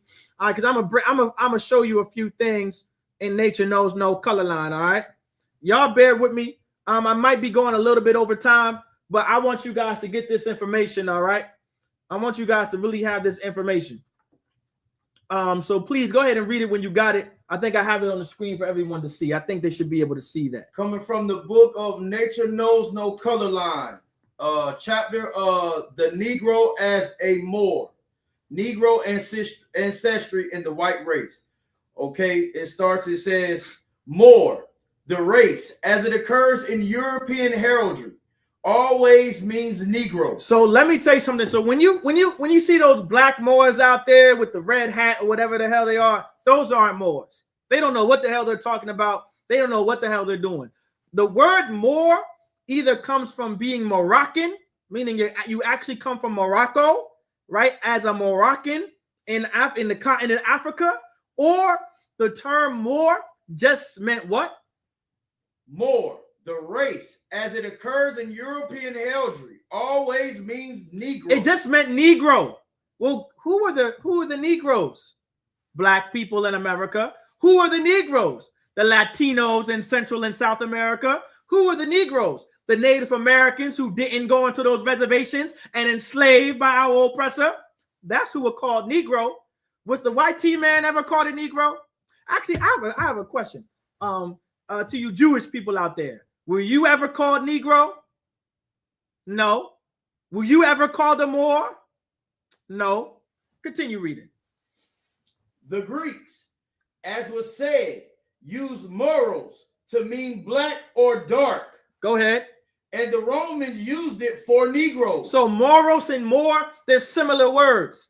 And they were the Romans and the Greeks used it as Negroes. Go ahead. Woolly hair like a Moor's, says Marshall. So woolly hair like Moors, right, says Marshall. Guess who had woolly hair? Can anybody guess who had woolly hair? And if y'all could just stay with me in tonight's class too, right? Who had woolly hair in history? Can anybody tell me who had woolly hair in history? In the meantime, brother, drop that for a quick second. Keep that page open. And I want you to go to page 28 for me right here. Can anybody online? There was a man who had woolly hair. Can anybody tell me the man in history who had woolly hair? Can anybody tell me that? Give Trooper McQuall Allah a hand. He said Christ. Yes, Jesus Christ and history. He had woolly hair. Well, let's do a little bit of right. Well, black people definitely had woolly hair. That's true. Yahushua, exactly. Jesus Christ. Jesus Christ had woolly hair, which means Jesus Christ would have been called a Moor. Jesus Christ would have been called a Negro. Now, Jesus Christ. Oh, you know what? I might be skipping a little bit ahead. Hold on. Let I'm gonna just let you read it. Let me get the page that I want for you. I want that on the screen for brothers and sisters to see as well. I don't want to overstep. Let me see something real quick. I want you to read what's highlighted for me, please. I might have to I'm gonna re-highlight this later so it can be seen. Please. I'm gonna show you history about a man who had woolly hair, who would have been called a Negro today, who lived during the Roman Empire. Jesus Christ, Yahushua Mashiach, he lived during the time of the Romans. And we just read out of the book, Nature Knows No Color Line, that the Greeks and the Romans called Moorish people who look black Negro. They use it as Negro, which means Jesus Christ in the empire of the Roman Empire would have been a Negro. It's right here. But please continue reading. Go ahead and read. Okay, from the book An Introduction to Medieval Europe, 300 to 1500, page 28. It says, his message was therefore, repent, for the kingdom of God is at hand. Now, this is historic documentation about Jesus Christ. This isn't, we're not in the Bible right now.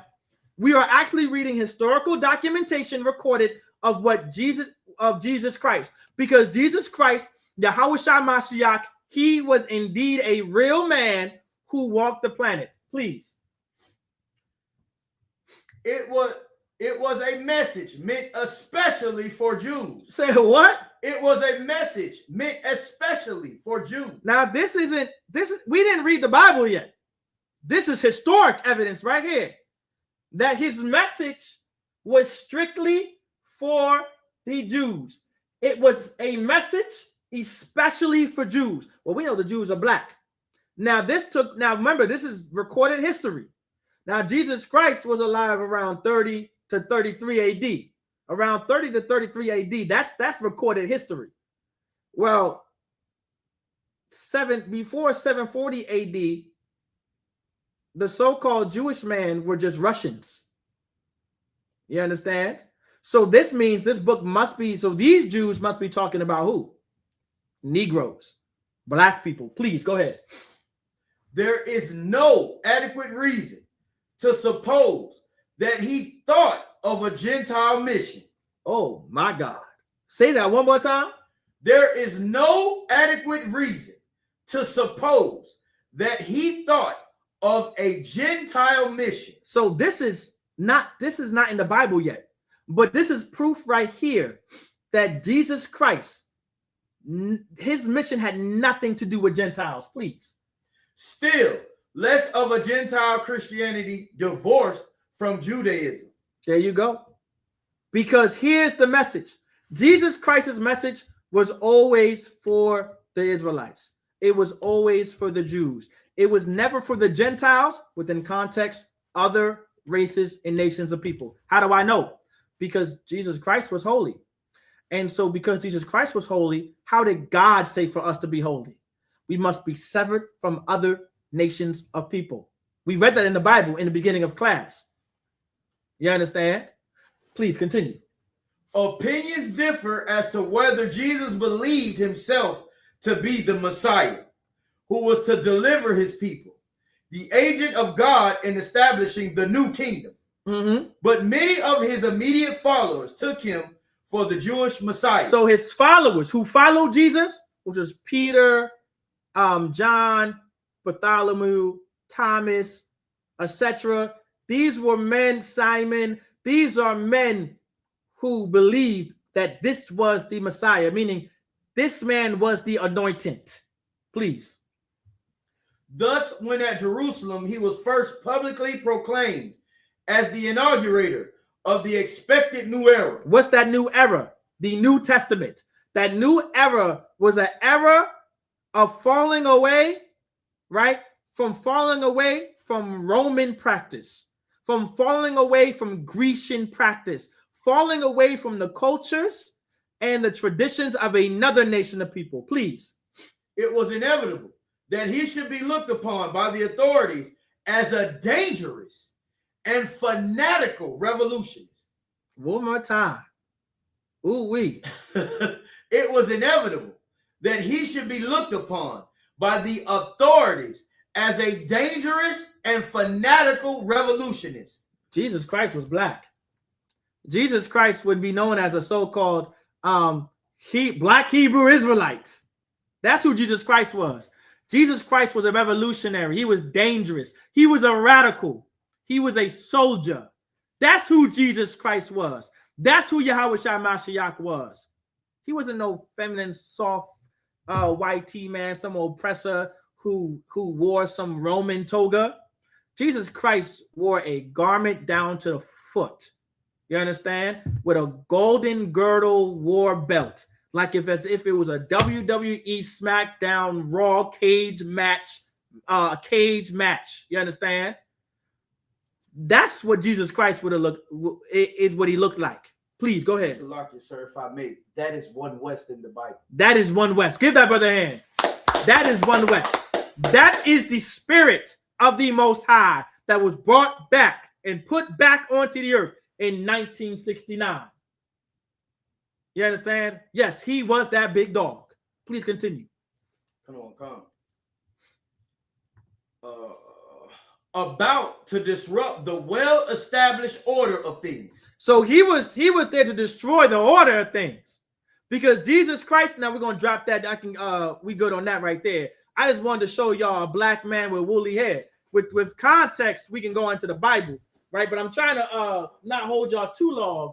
I know we started a little bit late, but we're gonna go a little bit past time so we can get to. I think I have like maybe a little bit more pictures to show. And I think I went through all the books except for the Zondervan Compact Bible Dictionary. And so before you go back, you know what? I just want you to read this. I don't have to put this on the screen. I just want you to read it. Go to Ham. Ham. Okay. Yep, go to Ham in the Compact Bible Dictionary. I'm going to further prove to you that the Jews, all right? The Jews, the so-called Negro. We are not Africans. We are not so-called Africans according to the Bible. This is what that's the point that I wanted to make in this book right here. When reading medieval Europe, this is what Jesus Christ wanted to disrupt. Jesus Christ, Yahweh Shai Mashiach, he wanted to disrupt Martin Luther King. He wanted to disrupt men like Martin Luther King and T.D. Jakes and Creflo Dollar, who followed after Martin Luther King, Michael Orgy King. Because Martin Luther King would have been a modern day Pharisee and a Sadducee. That's who Martin Luther King would have been. Our oppressor capitalized off of MLK's lust. That's Black history. He was so lustful and he was so down bad for white women that the white man saw it as an opportunity to destroy the so-called Black, Latino, and Native American community. Before Martin Luther King, Christian pastors believed that a Black man should not be with a white woman, and Blacks, Latinos, Native American men should marry amongst their people and their people alone. There was a pastor back in the day. A pastor even said himself, you don't have to go outside your people to get a woman. We have chalk to charcoal. We got varieties of women. You don't have to go outside your race to get another woman. But Martin Luther King is why a lot of our brothers to this day chase after YT women, which is so disgusting and which doesn't give our people the advantage that the Lord intended us to have by keeping his laws, statutes, and commandments. Now, everything that I'm speaking tonight, you're wondering, well, Officer Yaraj, why haven't you pulled too many scriptures? Because that's going to be tomorrow. You understand? That's going to be tomorrow. I just got to get the history out the way. You know what I'm saying? The part 2 is tomorrow. We're going to get into the actual scriptures, all right? And it's going to be named, I should have named this part 1, and then I'm going to do a part 2, and I'm going to get deep into the scriptures of what I'm talking about, all right? Of Martin Luther King being a dreamer of dreams and a talebearer and all of that, all right? Please, go ahead and read Ham. This is out of the Zondervan Compact Bible Dictionary, page 213. Ham, the youngest son of Noah, born probably about 96 years before the flood. That's right. And one of the 8 persons to live through the flood. That's right. He became the progenitor of the dark races, not the Negro. It said what? Not the Negro. It said what? Not the Negro. Listen, he's not the progenitor of the Negroes. Ham is the progenitor of the Oh, you know what? Continue reading. But the Egyptians, Ethiopian, African, Libyan, African, and Canaanites. African. These are Africans. That's who Ham is the progenitor of, which means we have to either come from 2 people, Shem or Japheth. The Negroes must either come from Shem or Japheth. Well, since we did the research and we already pulled that out, right? We come from Shem. We come from the line of Shem down to Abraham, Isaac, and Jacob. His name became Israel. He had 12 sons, and we became the Israelites. That's why you was able to find Reuben in Florida, and across the island away, you saw the Cubans being Manasseh and the Puerto Ricans being Ephraim. We proved it to you in the beginning of class. I had to get that out the way first. All right. So now, what do I want next? Let me see. Because I know I said I have that, brother. I want you to go back to Nature Knows No Color Line, and I want you to continue where we left off. Come. All right. This is Nature Knows No Color Lines. The Negro as a Moor. It says Antigar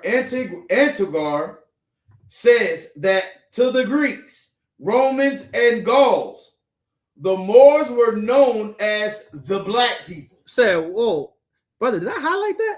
Right. Damn. Come to a concert. I forgot I highlighted that, brother. Read that one more time.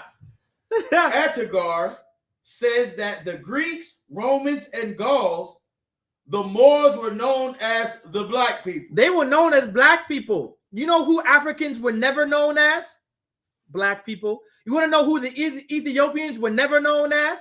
Black people. The Ethiopians were barely known as black people. The so-called Africans in Africa, they were barely known as black people. But the Moors, the Jews, they for sure were known as black people. Go ahead.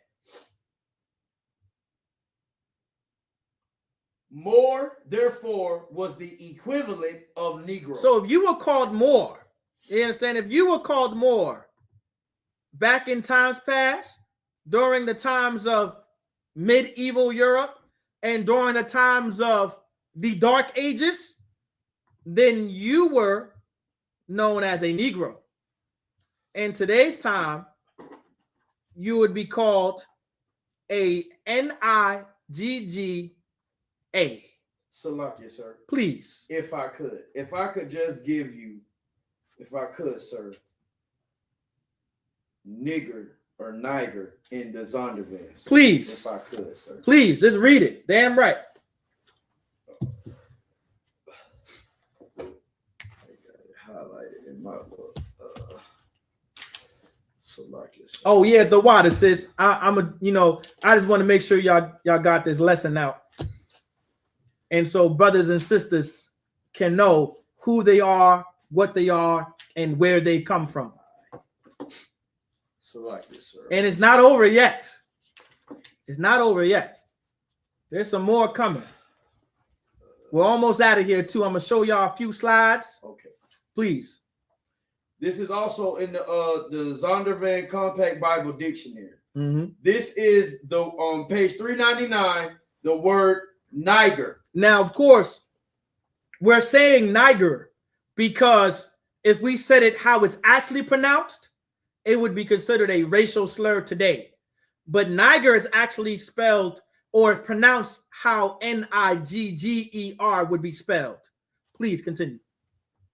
A surname of Simeon, one of the 5 prophets and teachers of the church of Antioch, who were led of the Lord to send forth Paul and Barnabas on the first missionary journey. That was Acts chapter 13, verse 1. Please. Listen. Let me tell you something. Go to Acts chapter 13, verse 1 real quick. Listen. Did you know that Paul and Simeon and Barnabas was called Niger? They were called Nigger. I'm gonna prove to you in the Bible that that's what they were called. Please. And I don't know if y'all noticed, right? I have yet to pull some crazy outlandish scripture. This is all milk scriptures right here. Milk and history. That's all you need. For all you brothers out there, officers that are out there, troopers who aspire to be officers, all you need is milk and a little bit of history. You understand? Please. The book of Acts, chapter 13, verse 1. Now there were in the church that was at Antioch certain prophets and teachers, as Barnabas and Simeon, that was called Niger. One more time. That was called Niger. Listen, they were called Negro. They were called black. You understand? Niger. That's it on that YouTube. They were called black. That's what they were. They were called Negro because the people in the Bible are black. There's no running away from it. They were not some sexually aggressive, mad aggressive people who came from the Caucasus of the mountains of Georgia. You understand? Who converted to Judaism in 740 AD, which have no trace of historical and genetic lines of ancient Palestine, which is Israel, which is a portion of Israel. All right. So please, I don't think there's any reading on this part, right? So actually, no, you know what? There may be. Go to the pages.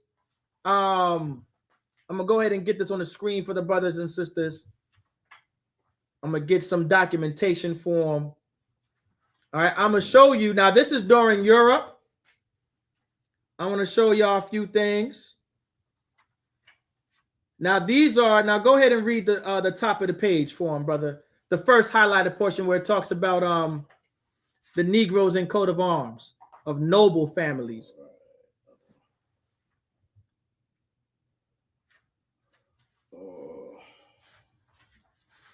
Do you see it?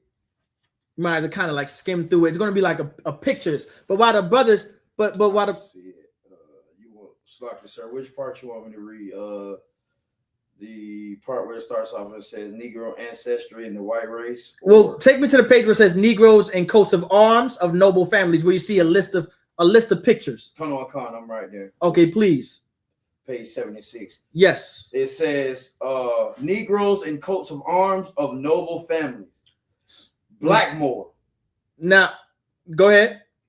Argent and fess between 3 Blackmores. Heads erased, sable, those of, and it stops right there. So now we're going to stop right there. I want y'all to see right here on the screen, right? These are black people. Now, you see this picture? I'm trying to zoom in as much as possible. What do y'all see there? Can anybody tell me, what do y'all see there on that picture? Now, this book is talking about the Moors, who are Negroes and black people. What do you see in that picture?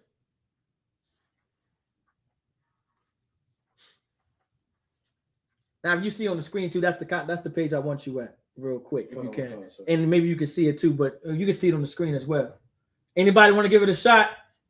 You see lions. What else do you see? What's the most important thing that you see? Slocky, sir.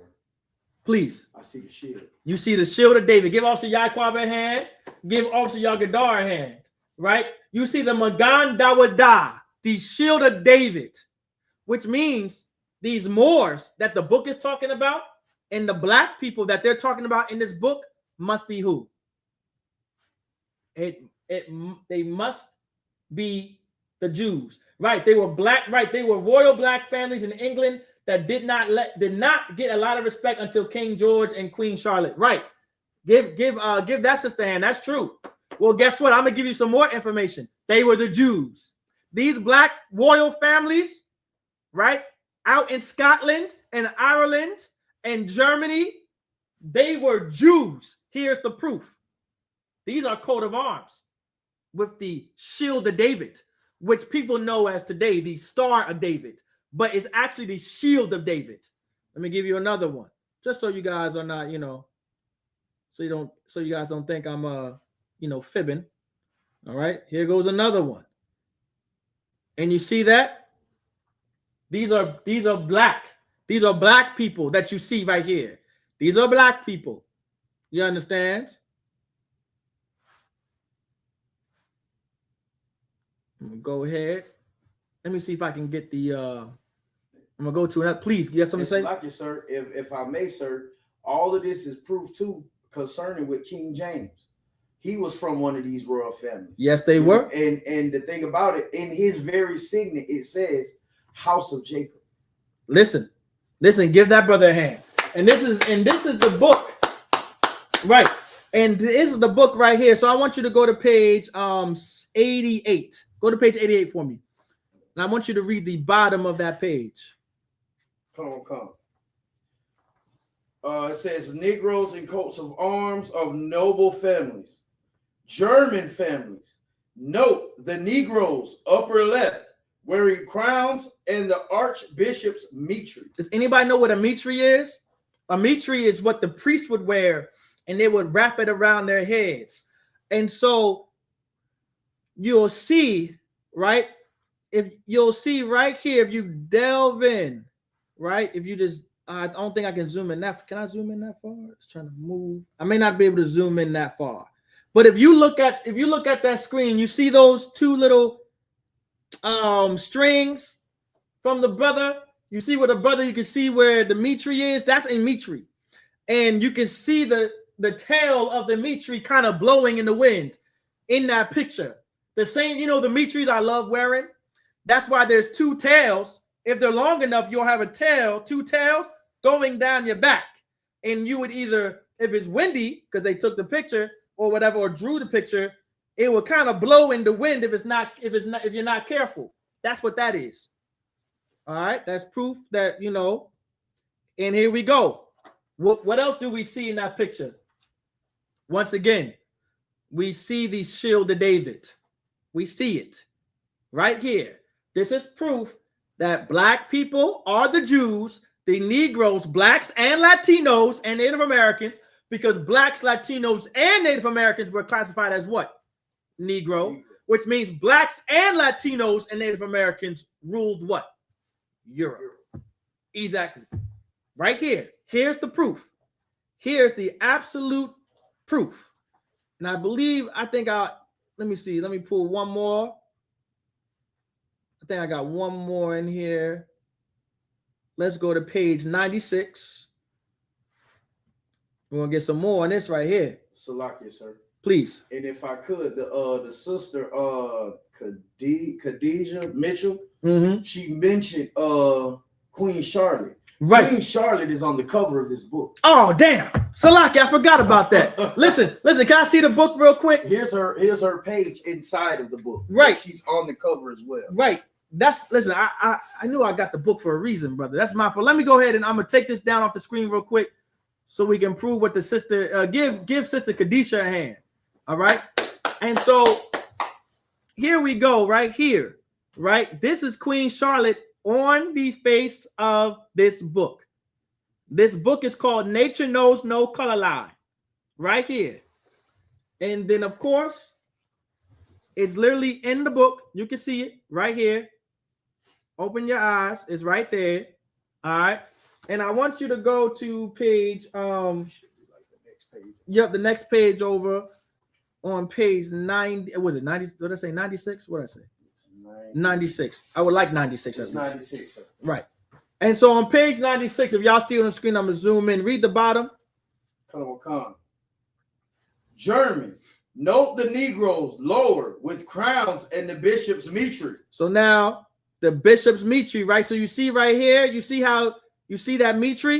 Now this is a better foundation of it. You see the mitre? You see how he's wearing a crown, and you see that mitre in the middle, right? You see how that's what you would wrap around your head. That's what you would, please. Salakia, they even have the ladder, Jacob's ladder. Listen, brother. You beat me to the punch. Listen, they even have Jacob's ladder, right? Jacob's ladder on the shield. I'm gonna move a little to the right. Now this is around 1421, 1443. This one is 1412, and 1421. You see the shields of David. You see the shields of David to the right. It's kind of cut off, but you see them shields of David. And then in the middle of it, what do you see? You see the mitre again. That's what you would wrap around your head. You understand? Like, this is our culture. And exactly right. Exactly. And England at the time didn't want her as queen either. That's how, and eventually, historically speaking, that's how Queen Elizabeth and her people got into power. First, it was black kings and black queens ruling Europe. And then eventually those oppressors like King Henry and them, and the Queen Elizabeth family, the royal family that we know today, that all you black people sobered over because they passed away or whatever the case may be. They are not the rightful rulers of Europe. Like our oppressor, they are the devil the Bible speaks of. All right. And so how much time I got? It's 9:24, right? All right, listen, I think I held y'all long enough, pretty much. I know I started class a little late, but hopefully I was able to get did I get through all the books? Babylon and Timbuktu, Chosen People from the Caucasus, Lost Tribes of Promised Land. I went through the Bible technically a little bit. You know what I'm saying? A little bit. So I think we good to go. Please, Officer Yaqua. If I could just stick my Latino brothers in there, Yes. Natazar, right. He has an affinity of love for his. Oh yeah. So I have to show them in the Bible dictionary their color. Please. And watch this, sir. This is going to blow your mind. Please. This is the word ready. This is what the word ready means in the Bible. Okay. Gotta back it up a little bit. My site. No problem. It says ready. A word used to refer to a red or fair complexion, in contrast to the dark skin of the Hebrews. There you go. Give Officer Yaqua a hand. That's your Puerto Ricans, your Cubans, your Colombians. Let me tell you something. The Bible says Ephraim is like a cake unturned. You understand? Which means we come in different shades of brown. You understand? That's why you'll see like a real white brown. You'll see them being a sandy brown or even a orange brown if you go into Mexico. And you'll also see, as far as dark skin, when you go into Mexico and Puerto Rico and Cuba and etc. If you go to South and Central in Mexico right now, North America, if you go to South America, Central America, and Mexico, you would think that you just walked into a black neighborhood. You'll be surprised. You're like, dang, I had no idea y'all were out here this deep. A lot of those Mexicans, you're like, they not all Issachar look like the way we know Issachar. There's other Issacharites that also have real Negroid features as well, especially when you go into the midst of them too. But they all come from the same people. That's what you got to understand. Because as blacks and Latinos and Native Americans, we can make different flavors. You understand? Because the Bible says, for the Lord made us a special people unto himself.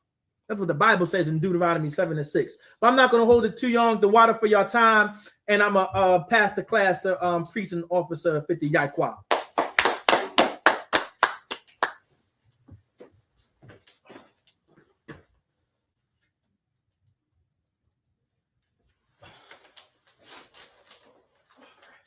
These are the ISUPK security announcements.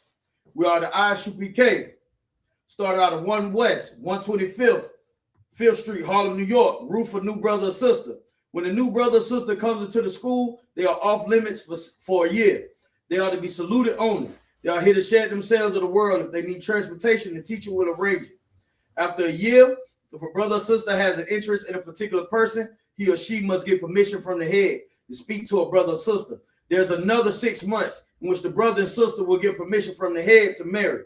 Tithes, which is a commandment, Numbers 18:21, Malachi 3:8-10, means 10th in the Hebrew.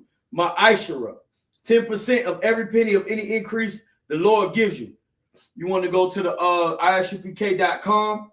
Go up, it's in the left corner. It's a blue box that says donations or tithes. You want to go there, click that, and send your donations or your tithes. Again, that's the ISUPK.com website. All right. The priest fund. That's a free will offering for priests, not mandatory whatsoever amount you would like to give. Upcoming holy convocations is the Feast of Purim, March 2nd. March 2nd. All right. So y'all want to look around on the bulletin boards and get up with your camp leaders to see what you need to have or do so we can get that rocking. All right. If any brother wants to come into the school to be a trooper, you need to start wearing all black boots, shirt, pants, headband, and scarf. Any sisters looking to come into school, you need to have a head wrap and a modest dress. All right. And with that, we're going to give a courtesy salute to the teacher.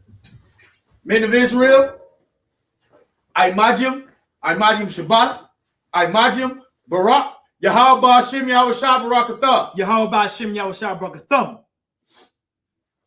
Yadimitah. So I turn to the sisters, Imajim, which means to stand. We're going to give a courtesy salute to the sisters. Men of Israel, Imajim Shabbat, Imajim Barak, Yahweh Hashem Yahushua. One more time. Yahweh Shema Hashem Yahushua. Yadimitah. Class dismissed. Damn right. It's that time of year. We're going to be in Houston, Texas from April 1st to April 5th, celebrating the Lord's 57th annual Passover under Commanding General Yohana. Jam-packed, full of events, line dancing, fishing, horseback riding, rides for the kids, bounce houses, and the annual lamb slaughter held at the BH Ranch. And it ain't no party like the all-black party, the annual all-black party. 14149 Player Street in Houston, Texas. You know it's gonna be lit. All leading up to Saturday, April 4th, the Lord's 57th annual Passover. You still got time. Go to ISUPK.com to pay your Passover fee. 18 and over, $200. You do not want to miss the Lord's 57th annual Passover. Houston, Texas. Shalom.